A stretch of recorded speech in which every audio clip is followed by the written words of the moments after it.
So I wanted to start this Bible study with some compelling story about love. I started writing up a story about my Aunt Hillary, who was a single missionary who worked with my parents and had a reputation for being a bit bristly. Maybe you know people like this. Until she retired and came back to the States and met Roger, whose love changed her and brought out this softness that no one had ever seen. That didn't quite seem like the right place to start. So then I was going to start with a story from a movie where a family rediscovers love for each other in the face of struggle and learns that love isn't about soft feelings and flowers, but is this deep acceptance of one another in spite of their quirks and faults. But that didn't seem like quite the right place to start either. So then I was going to try to find a story from my own life where the power of someone else's care and commitment to me, especially when I felt like I didn't deserve it or couldn't reciprocate it, really impacted and changed me. But that also didn't quite seem right. So then I was going to start with some smart-sounding theological explanation of the power of the sacraments, as the community gathers around regular stuff like water, wine, and bread, and hears the Word of God proclaimed in a way that changes us and does something we can't quite explain, but agree is extremely powerful. But that also didn't quite seem right. Because this thing is hard to talk about. Would you agree? This thing that is in those cheesy songs about people finding one another in unlikely circumstances and discovering new life through their connection. It's in those nature documentaries about the mother animal who scales mountains to rescue or care for her young. It's in our own stories of being parents, spouses, children, friends. It's in our collective story of being washed in the waters of baptism and forgiven through the body and blood of Christ. It's in all of those things. And yet, when we try to get behind and beneath the superficial commercial definition, it's hard to describe. It's hard to articulate. It's hard to pin down. And then I reread the text for today and realized, maybe I should start there. Maybe I should just start with these words that are at the center of our time together this weekend. God is love, and those who abide in love abide in God, and God abides in them. So let's start there. Let's read this text. It's printed in your program books for this weekend. I'm not sure what page. Someone can find it and call it out. 16, page 16, and it's 1 John 4, 7 through 21. Did anybody else ever learn a song, like as soon as someone starts with 1 John 4, their mind goes to this Sunday school song? All right, I'll save that for later. All right, 1 John 4, 7 through 21. Beloved, let us love one another, because love is from God. Everyone who loves is born of God and knows God. Whoever does not love does not know God, for God is love. God's love was revealed among us in this way. God sent his only Son into the world so that we might live through him. In this is love, not that we loved God, but that he loved us and sent his Son to be the atoning sacrifice for our sins. Beloved, since God loved us so much, we also ought to love one another. No one has ever seen God. If we love one another, God lives in us, and his love is perfected in us. By this we know that we abide in him and he in us, because he has given us of his Spirit. And we have seen and do testify that the Father has sent his Son as the Savior of the world. God abides in those who confess that Jesus is the Son of God, and they abide in God. So we have known and believed the love that God has for us. God is love, and those who abide in love abide in God, and God abides in them. Love has been perfected among us in this, that we may have boldness on the day of judgment, because as he is, so are we in this world. There is no fear in love, but perfect love casts out fear, for fear has to do with punishment, and whoever fears has not reached perfection in love. We love because he first loved us. Those who say, I love God, and hate their brothers or sisters are liars. For those who do not love a brother or sister whom they have seen cannot love God whom they have not seen. The commandment we have from him is this: those who love God must love their brothers and sisters also. The word of the Lord. I feel like I should just drop the mic and sit down. Right? Like, there's so much in that passage. We could just take it verse by verse and spend all day unpacking what this means that God is love and what it means that we are called to love other people. We're not going to be able to dig in as deeply as we could. But please dwell in this text on your own. Please read it and have conversation with one another about what you hear in it. But this is where we start. We start as people of faith in God's love. Before there are flowers and chocolate, we start with God's love for us. Before there are songs about turning the lights down, we start with God's love for us.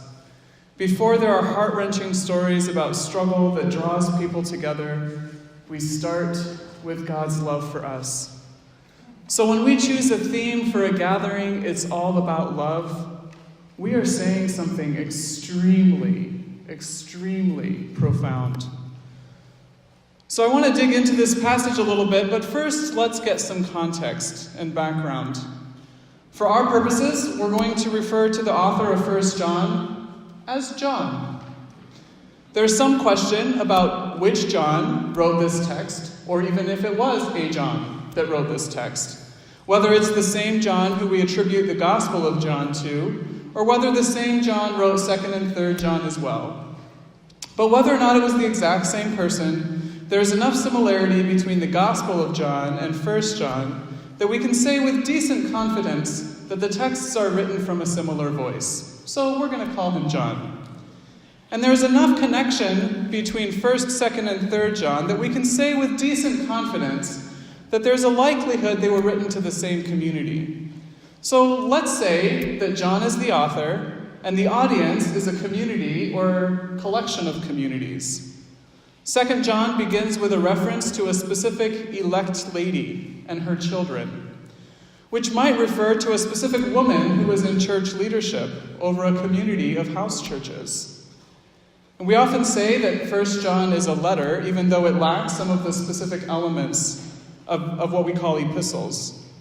1 John doesn't have a specific greeting at the beginning, and it doesn't have a specific ending at the end. The greeting comes in 2 John. But it is clearly addressed to a specific audience and has a deeply relational tone to it and a personal voice. So it does seem to be written from a leader to a particular context. So for our purposes, we're going to say that 1 John is a letter written by John to a community that may have a woman in leadership.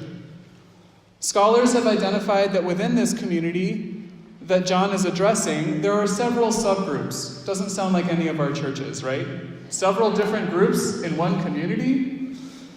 If you read through the 3 Johns, you see that the stress and the conflict in the community increases as the letters go on. Take, for instance, how our text today begins. Let us love one another. You don't tell someone to love someone unless they haven't so much been doing that.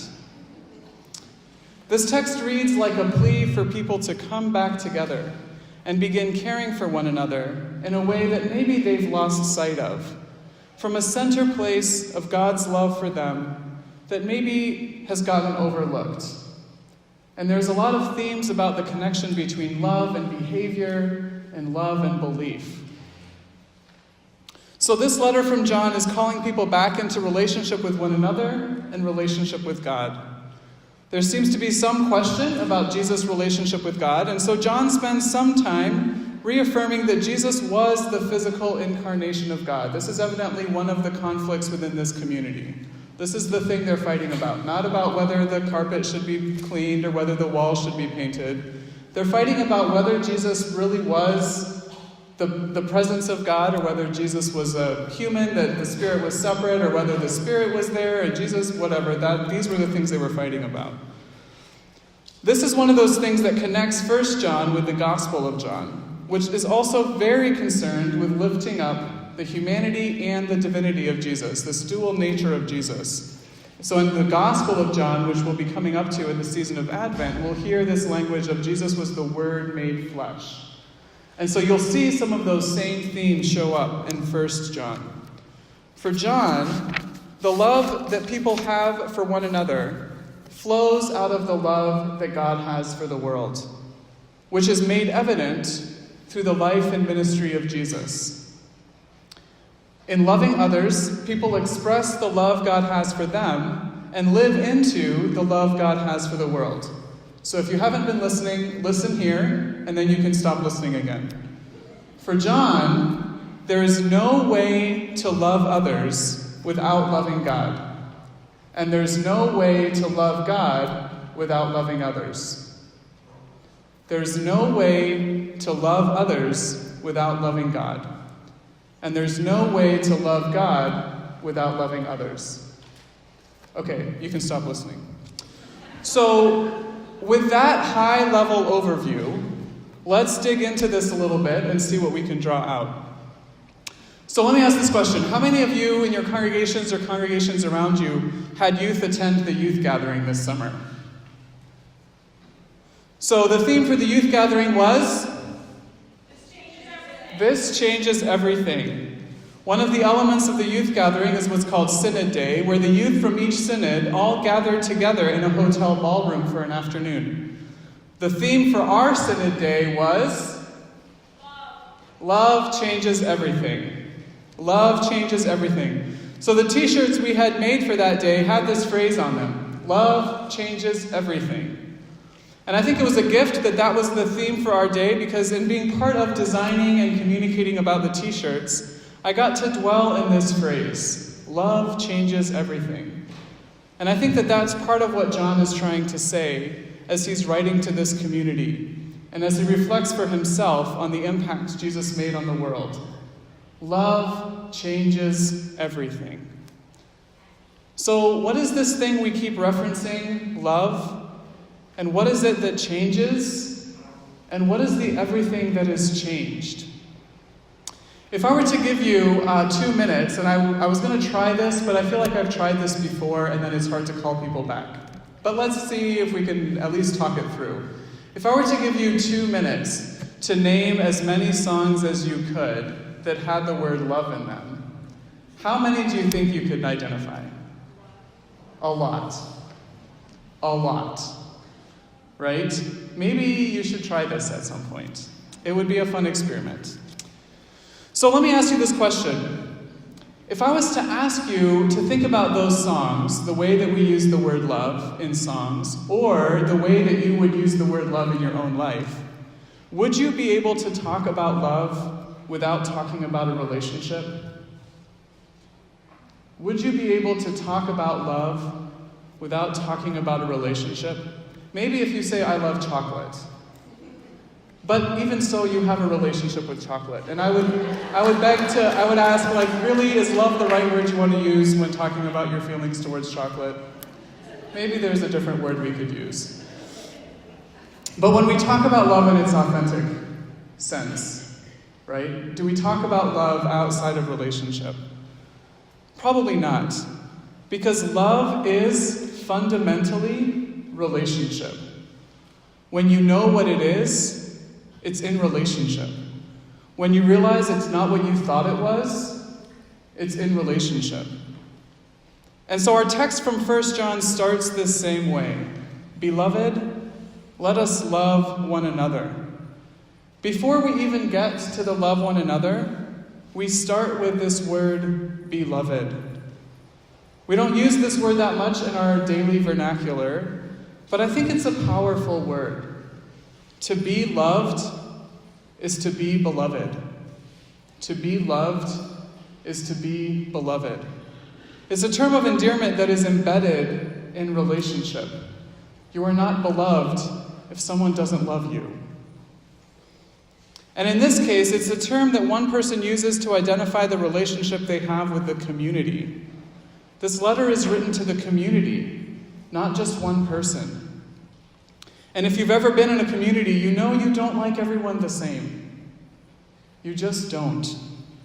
So for a leader to address the community as beloved goes deeper than just the emotional relationship that leader has with individuals. This is something about the whole community, not just individuals. So if I had one pushback against the commercial definition of love, I would say that it has made love individual. The movies, songs, and commercials about love that we most often see make love about how one person feels towards another person. But John gives us a different picture. Love is about relationship, that's true. But it's not about relationship between one person and another person. It's much more communal than that. That's why I was struggling with finding a story to start with. Because all the stories I was trying to use were about individuals. But for John, love isn't about the one-on-one.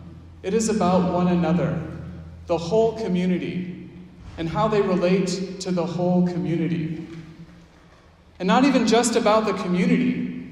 That's the therefore of love. That's what comes out of love. For John, we can only love one another because God first loved us.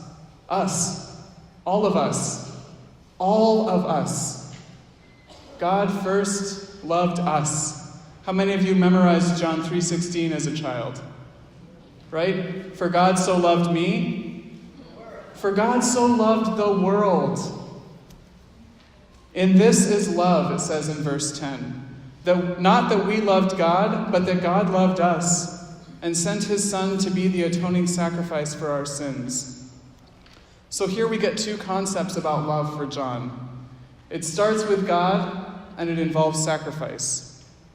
We could have a whole nother conversation about the language of atoning sacrifice, and if the bishop was here, I was going to pass this off to him and say, you can talk to him about that. Because that's one of those things we would put in the parking lot and come back to later. But what I see is that it's not just that God sent Jesus into the world, like we heard in John 3:16. It's that God sent Jesus into the world, and Jesus sacrificed his life for the sake of the world, which if you memorize John 3:17, it goes on to say. Sacrifice of life is a huge part of love. Sacrifice is a huge part of love. So I was in an Uber the other night. I was with my friend Bethany, who has the spiritual gift of chattiness. Anybody have a friend with a spiritual gift of chattiness? Bethany can get people to talk like no one I have ever met. I take Uber rides on a reasonable basis, and very rarely do I talk to the driver. And when I do, it is super awkward. Morning. Going to the airport? Yep. Okay. But when I ride with Bethany, I don't have to talk to the driver because she talks the whole time.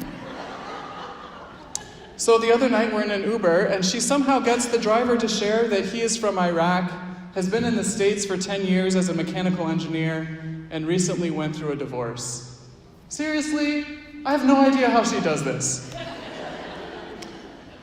But she has this way of engaging in conversation and relationship that is extremely non-threatening and just opens up this common space for connection. And I am so jealous. Sorry, Jesus. So this driver is talking about how he fell in love with a woman in Jordan after fleeing Iraq during the war. They get married, and he came to the States and was trying to get her to join him. But in the reality of how these things happened, their relationship didn't stand up to the stress of time and distance, and they recently got divorced. So this leads Bethany to ask a question about love and whether the driver thinks love is worth it. And the driver goes into this explanation that love is powerful, but only works when both people give up a little bit and meet in the middle. And he kept using this hand gesture. It only works when people meet in the middle. You give up a little bit, and the other person gives up a little bit, and you meet in the middle. So each person has to sacrifice something for the sake of the other person. Clearly, he was reflecting on his relationship and how much he felt he gave and how little he felt he received. And I think that that's what many of us would say is true about love. It works when each person sacrifices something. I remember one of those awkward relationship talks in high school where one of the teachers was trying to help us, give us life wisdom about how to have healthy relationships, and we were all super uncomfortable. And he said, in relationships there are some people who are givers and there are some people who are takers. So don't be in a relationship with someone who's only a giver, and don't be in a relationship with someone who's only a taker. But that's why this love that God has for us is so different than the love we have for each other. Because when it comes to God, God doesn't take anything. And let me just tell you, as I was preparing this struck me in a way that has never struck me before. So I have not actually thought this through, right? This is a concept that I'm going to have to continue to ponder. So hear me with a little bit of grace, because maybe if I did some more theological reflection on this, I would fine-tune it. But here's what I'm thinking at the moment, okay? When it comes to God, God doesn't take anything. God only gives. God comes to us 100%. God doesn't require a 50-50 relationship with us, where we give as much to God as God gives to us. God gives us everything. And when we reject, don't accept, misunderstand, and even deny that love, God still gives it to us. For John, this 100% sacrifice that Jesus made is the thing that compels a 100% responsive love for others. The 100% sacrifice that Jesus gave is the thing that compels a 100% response of love for others. In verse 11 it says, "Beloved," there's that word again, and when you're reading a passage, if there's a word that repeats, pay attention. "Beloved, since God loved us so much, we also ought to love one another." What would happen if we 100% showed love for one another? I would agree with the Uber driver that in a relationship, one person can't do all the giving. But in the beloved community that has been transformed by God's love, what would it look like if we all together, 100%, showed that love to one another? What if both sides of a relationship give 100%? What would that look like? For John, this love for one another is how we see God in the world. No one has seen God, but when we fully express love for one another, we see God. That's why he points to Jesus as the incarnation of this love. In Jesus, we see God because Jesus loved 100% without demanding a 50% return from others. He was all in for the sake of the community. You want to know how God works? Look at Jesus. You want to know what God wants from you? Look at Jesus.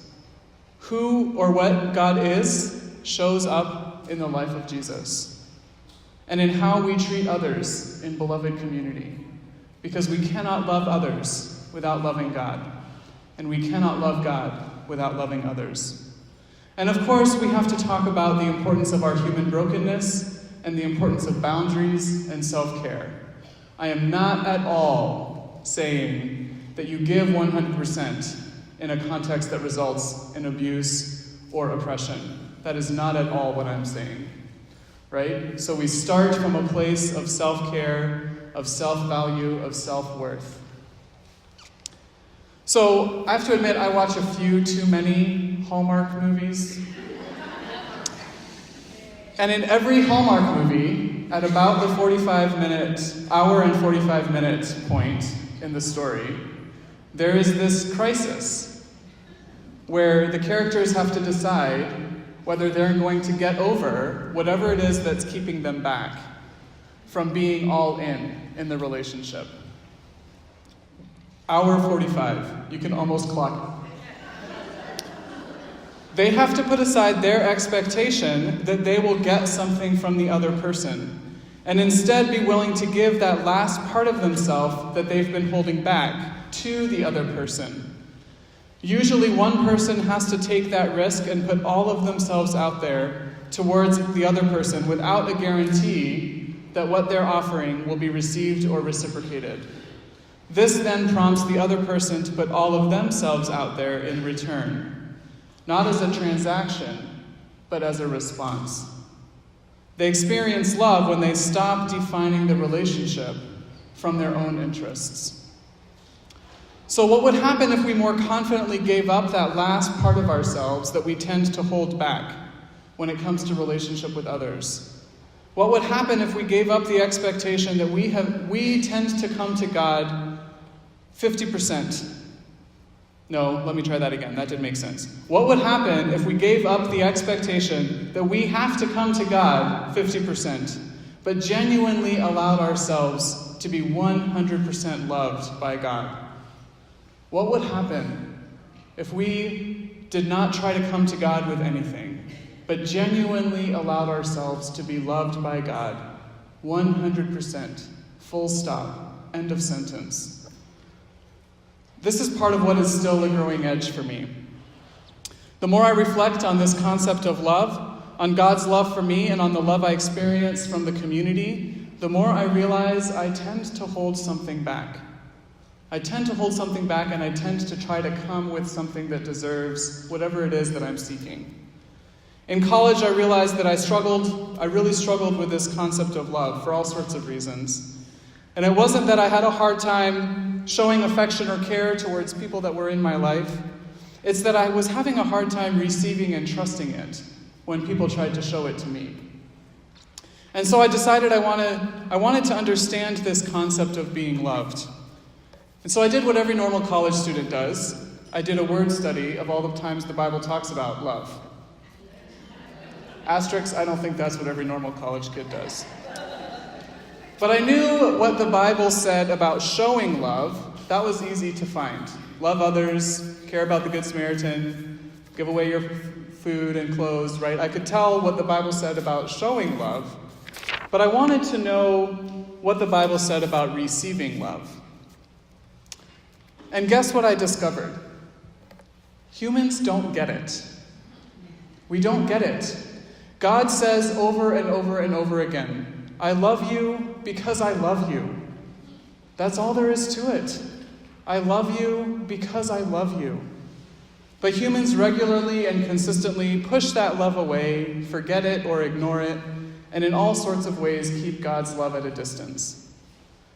So a few years ago, I was talking to my pastor about these things I think keep me from fully being all of who I believe I can be.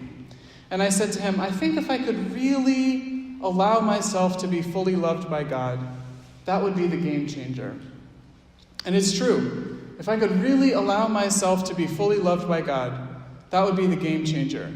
But I still try to approach love with God as a 50-50 relationship. And because I'm particularly aware of my deficiencies, I'm also very aware that I will not show up with my share of the 50%. And so then I end up feeling really guilty and shamed about the fact that I might only be able to come to God with 20%. And then even that seems insufficient. And so then I approach God with fear and trembling because I know how insufficient I am, or whatever it is that I bring. I have a hard time believing that God genuinely does not expect anything from me, that I'm 100% welcome, accepted, cherished, and beloved. I hope that I'm not the only one. Although if I am, that's really great, because that means that you all get this in a way that I do not. But evidently, John knew about this fear of approaching God and feeling insufficient. Because in verse 17 he says, love has been perfected among us in this, that we may have boldness on the day of judgment, because as he is, so are we in this world. Now I need to dwell in this verse and have a little bit more conversation about what it means. But I think it's saying something about when we can absolutely approach the day of judgment without fear, because we trust and receive so fully the love God has for us and the love God has for the world. Love has been perfected. When we can approach that day of judgment without fear, when we can approach God without fear, then we can approach others without fear. Maybe it's that I'm expecting to get a decent or even maybe a failing grade on a report card. And so I keep trying to do things that are going to get me an A. But the report card is the wrong thing. when it comes to relationship with God. There is no report card. There is no report card. So when we, together as a community, can name the ways that we fall short, when we realize that we are not demonstrating 100% all-in kind of love to one another, that's when love can be perfected. When we can name where systems of prejudice, racism, and oppression have kept us from being the beloved that God calls us, and when we move towards those who are different than us, eager to see God in them, love can be perfected. There is no fear in love, but perfect love casts out fear. For fear has to do with punishment, and whoever fears has not reached perfection in love. There's another verse that we could talk about for an hour. This makes me wonder, where has fear kept us from loving others perfectly? When we criticize those who do things differently because we're afraid that our way of doing things might get lost, are we loving perfectly? When we're afraid of letting go of our own positions of influence, and so we criticize and control and hold on for too long, are we loving perfectly? When we turn our backs from those who threaten us because we're afraid of losing those things that make us uncomfortable or make us comfortable, are we loving perfectly? Perfect love casts out fear. When we are able to approach God without fear, confident in the 100% love that God has for us, then we are able to approach one another without fear, confident of the 100% love that we are extending to those around us. The writer of 1 John makes it pretty clear. If we're not loving our brothers and sisters, we're not loving God. That's not to say that God is not loving us, because God's love for us is complete and perfect and eternal.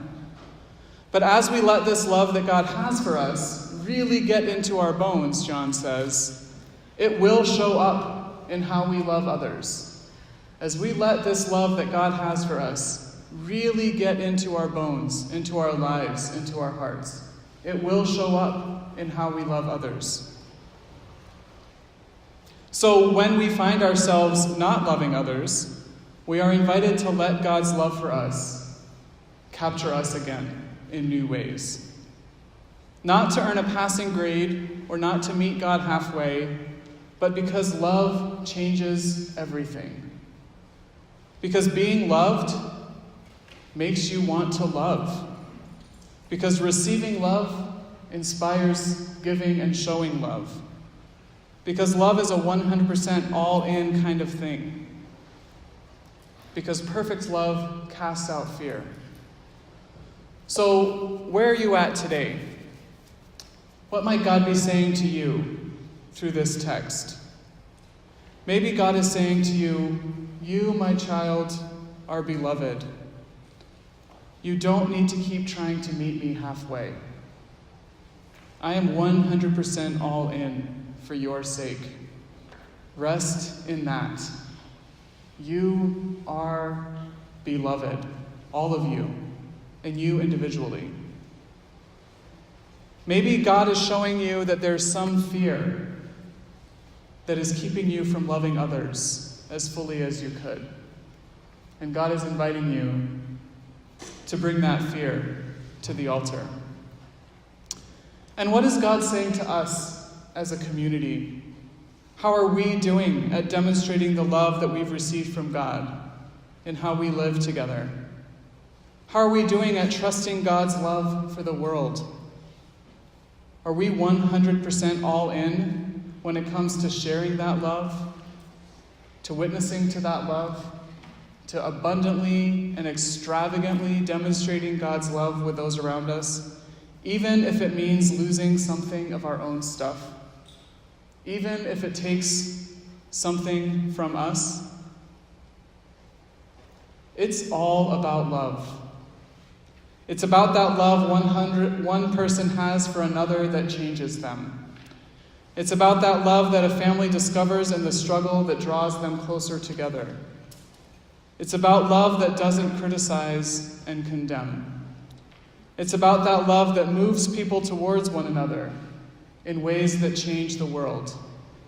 I was trying to find, what is a quintessential song? What is a song that says what I'm trying to say?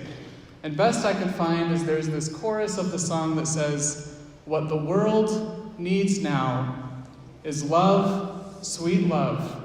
It's the only thing that there's just too little of.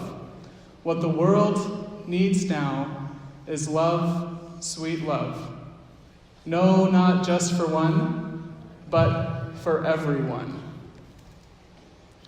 Most importantly and most fundamentally, it's about God's love for us, which is all-encompassing and complete. It's about God's love for us, which we receive through faith in Jesus, and we see in action through those around us. It's about God's love for us, which transforms water, wine, and bread into means through which we are accepted, born new, forgiven, fed, and sent into the world, completely and fully, without any deserving or earning on our part. It's about God's love for us, which frees us from fear of judgment and frees us for extravagant and abundant love for one another.